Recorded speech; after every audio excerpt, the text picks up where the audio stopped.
Hello everyone, ಇವತ್ತು Param request ಮೇಲೆಗೆ panipuri ಮಾಡ್ತಾ ಇದ್ದೀನಿ. ನನ್ನ ಹೀರೋ ಅವ್ನು ಹೇಳಿದ್ರೆ ಇಲ್ಲ ಅನ್ನಕ್ಕಾಗತ್ತಾ?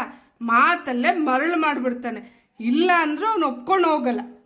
ಸರಿ, ಇದನ್ನು ಹೇಗೆ ಮಾಡೋದು ಅಂದರೆ, ರೆಗ್ಯುಲರ್ ಆಲೂಗೆಡ್ಡೆ ಸ್ಟಫು ಪುರಿನ ನಾನು ಅರ್ಜೆಂಟಲ್ಲಿ ಕೇಳ್ದೆ, ಅದಕ್ಕೆ ಮನೇಲಿ ಮಾಡಲಿಲ್ಲ, ಮಾರ್ಕೆಟಿಂದ ತರಿಸ್ದೆ.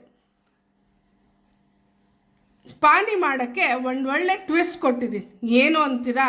ಜಲ್ಜೀರಾ ಪೌಡ್ರ್ ಮಾಡಿದ್ನಲ್ಲ, ಆ ಪೌಡರ್ ಇದಕ್ಕೆ ಹಾಕ್ಕೊಂಡೆ. ಇನ್ನೂ ಒಂದು ಟ್ವಿಸ್ಟ್ ಅಂದರೆ ಆರೆಂಜ್ ಜ್ಯೂಸ್, ಕಿತ್ಲೆ ಹಣ್ಣು. ಈ ಸಮ್ಮರ್ಗೆ ಒಳ್ಳೆ ಕಿತ್ಲೆ ಹಣ್ಣು ಸಿಗ್ತಿದೆ ಮಾರ್ಕೆಟಲ್ಲಿ, ಅದು ಕಮ್ಮಿ ಬೆಲೆಗೆ. ಆ ಜ್ಯೂಸ್ ಹಾಕಿ ಆರೆಂಜ್ ಫ್ಲೇವರ್ ಪಾನಿನ ಮಾಡಿಕೊಂಡೆ. ನೀವು ಎಲ್ಲರೂ ಒಂದ್ಸತಿ ಟ್ರೈ ಮಾಡಿ. ಮನೇಲಿ ಹೆಲ್ತಿಯಾಗಿ ಗೋಲ್ಗಪ್ಪ, ಪಾನಿಪುರಿ ಈ ಥರ ಮಾಡ್ಕೊಂಡು ತಿನ್ನಿ. ಮಕ್ಕಳಿಗೂ ಇಷ್ಟ ಆಗುತ್ತೆ, ನಿಮಗೂ ಇಷ್ಟ ಆಗುತ್ತೆ. ಸರಿ, ಮಾಡಾಯ್ತಲ್ಲ, ಪರಮ ಕೊಡೋಣ ಅಂತ ಫೋನ್ ಮಾಡಿ ಕರೆದೆ. ಅವ್ರ ಅಮ್ಮನೂ ಅವ್ರ ಅಜ್ಜಿ ಹೇಳಿ ಕಳಿಸಿಯಾರೆ, ನೀನು ಒಬ್ಬನೇ ತಿನ್ಬೇಡ, ನಮಗೂ ತೊಗೊಂಡು ಬಾ ಅಂತ.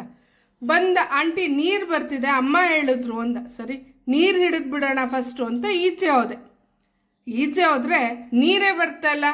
ಒಳಗಡೆ ಬಂದು ನೋಡಿದ್ರೆ ನನ್ನ ಪಾನಿನೂ ಇಲ್ಲ, ಪುರಿನೂ ಇಲ್ಲ, ಅಟ್ಲಾಸ್ ನನ್ನ ಪಾತ್ರೆನೂ ಇಲ್ಲ.